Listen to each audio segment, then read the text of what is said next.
Hello, true believers.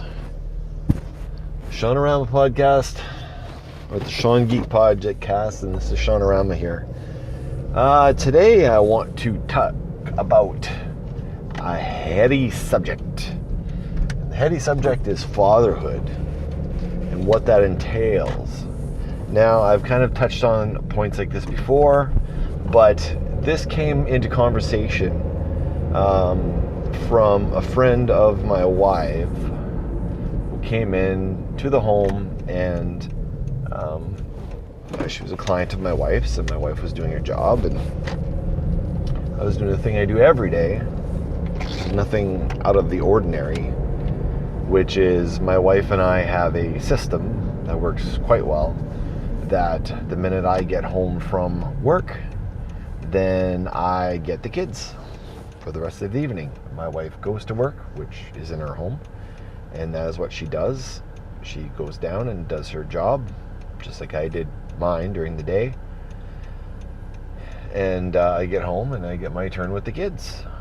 I feed them, I bathe them, I change their diapers, I play with them, I educate them, you name it. Being a dad, basically, is what I do when I get home.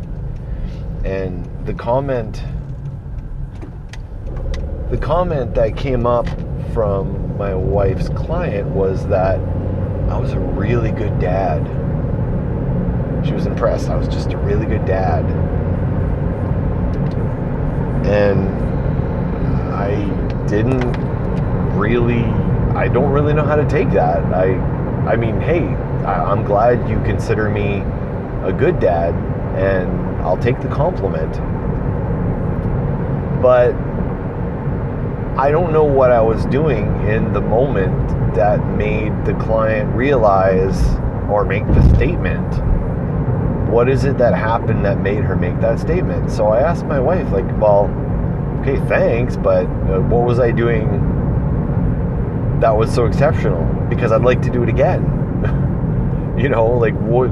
I'm not sure what the notice, like what she noticed that, like, hey, you know what, you're a good dad. Like, I don't know what I was doing, so I really wanted to know. And so I talked to my wife, like, look, I always try to be a good dad. I try the hardest I can to be good to my kids, to be a good dad to my kids. But I think I'm good. I don't think I'm, I don't consider myself above average or anything. I'd like to do better, and I'd try to do better, but I've got certain things that don't allow me to be the dad that I would like to be. I work. I have a job. So inversely, my wife spends more time with the children, and unfortunately, she does more child rearing than I do because I am at work. I don't like that our society works that way, that either one of us is going to be predominantly spending more time raising the child, or our child will, be in daycare because both of us work. My wife works from home, and she works from home and she looks after the kids during the day, and I take over. So am I a good dad? No, I'm not living up to my potential as a dad because I have a job that is not in the home, that forces me to leave my children and forces me to spend less time with my children. You could probably agree that I spend more time child rearing at work, looking after people at work, than I do looking after my children. The only time where I guess that's very true. So I spend more time working than I do being a dad, I guess, during the waking hours anyway. So am I a good dad? Well, no, I spend more time looking after things at work. So I'm good. For the time that I'm there, I think I do pretty darn good. But I just wish I could do more of it and not leave everything on the shoulders of my wife. So, am I a good dad? No.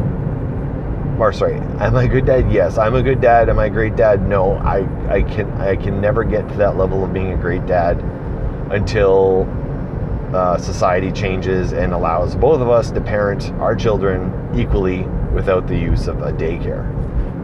So that's what I got to say. Now, the reason this comes up in conversation,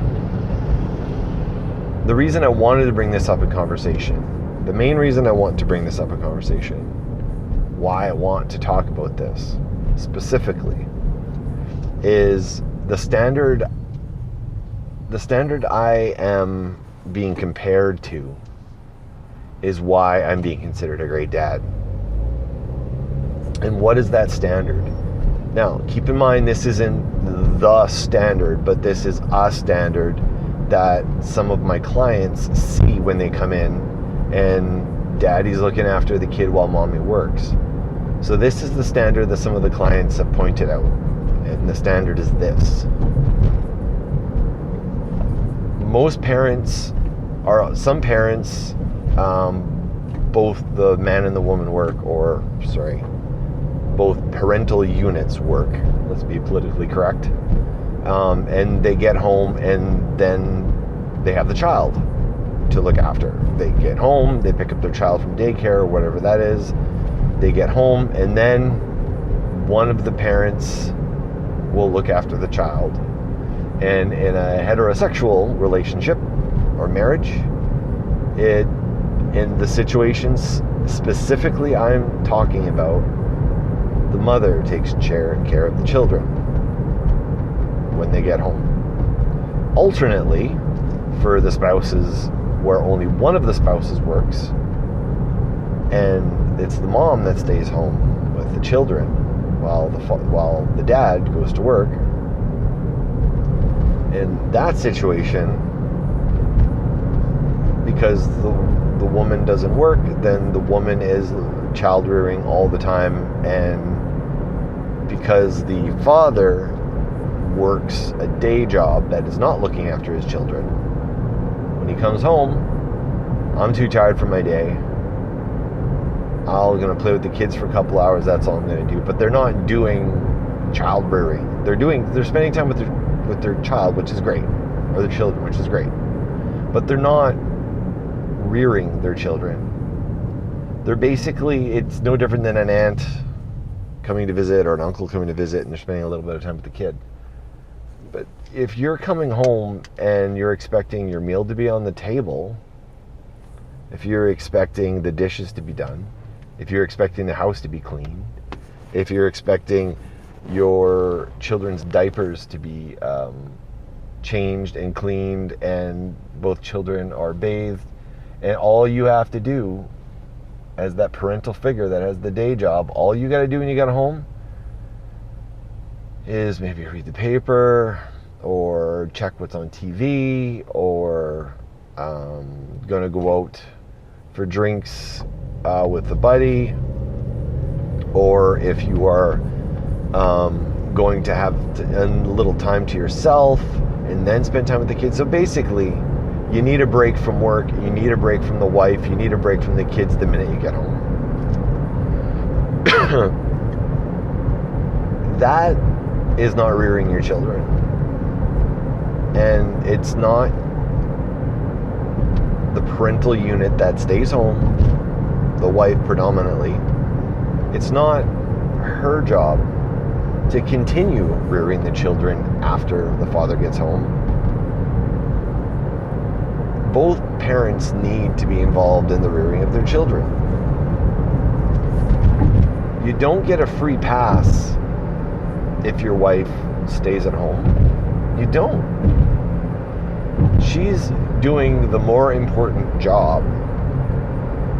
You go to an office, you're flinging numbers around all day, or you're flinging steel around all day, or you're flinging paperwork around all day, and you're in meetings, and you're providing reports to your boss, or you're responsible to the employees under you who you're babysitting all day long, whatever.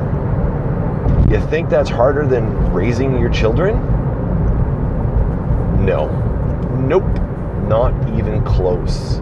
You say you're stressed out because, I was at work all day and I worked for 10 hours and it was a really, really rough day and a lot of shit went down and it was, not a good day. That's harder than being at home with your kids all day? Nope, not even close. I don't care what you say. But I think the perception is that rearing children is easy. But then inadvertently what I see happening is the minute these people that say rearing the children is easy and I wish I could do that, the minute they're asked to do that, they can't seem to do that. So I don't really understand. There's this preconceived notion that if you stay home with the kids, you get it easy. And it's not so. As a responsible parent, you should be spending time with your children during the day. You should be planning the meals, the playtimes, the education, all those things. Making sure your kids are not eating dirt, or making sure your kids aren't falling down the stairs or electrocuting themselves or getting into mischief, because that's what kids do. They get into mischief. You're on guard, you are on duty, and you are not off duty. You don't really get breaks. You don't. And think about this. The spouse goes to work, half an hour to drive to work, 45 minutes, an hour. It all depends on where you live and how close you are from work to home. So you're driving to and from work. There's additional time. Oh, maybe you worked overtime. All right. So maybe you've been gone from the house for 10 hours or 11 hours or 12 hours. Think this through that whole time, including the travel time. The spouse is at home with the kids doing everything. But they're not just looking after the kids. They're looking after the house. They're looking after all the meals. And if when you come home, if you think that meal is going to be ready for you the minute you come home, there's another expectation. So you're expecting the stay-at-home person, we'll say the wife in this particular instance, has it easy because she just has to stay home and look after the kids. No. In most of these cases, predominantly, you are the wife, you are the mother, you are the housekeeper, you are the chef, the cook. And in some cases, and I'm not going to name people, but in a lot of these cases, this is also the person looking after the finances, the taxes, the general planning, making sure everything's set up, making sure that everything is taken care of. So, when you go to work, your job is to work. You have one responsibility. You're a manager, you're a laborer, you're an accountant, you're a lawyer. That's your job, that's your position, that's your duties. If you're at home, you don't just have one role, you don't just have one position, you have multiple positions. So when you get home from work and your dinner's not made, or the laundry's not done,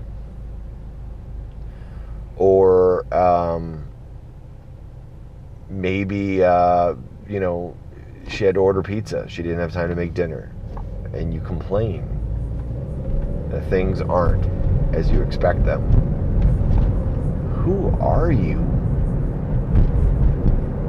Have respect for the people that stay home. Have respect for the people that look after the kids, and be a dad. All you have to do when you get home is give your kids your time. That's it. That is it. Maybe you got to take the garbage out. All right. Maybe your spouse asks you to do the dishes. But I can't do it. I'm looking after the kids. What do you think she did all day? I'm not trying to sound like some, crazy feminist, or I'm a humanist. I'm an egalitarian. You have a responsibility as a parent. If you've accepted that role as a parent, make sure you have kids for the right reasons. I want kids. Yes, well then be a parent. Do the parental things you need to do. If it's your spouse that wanted the kids and you just are like, whatever she wants. No, then don't have kids. You're having kids for the wrong reason.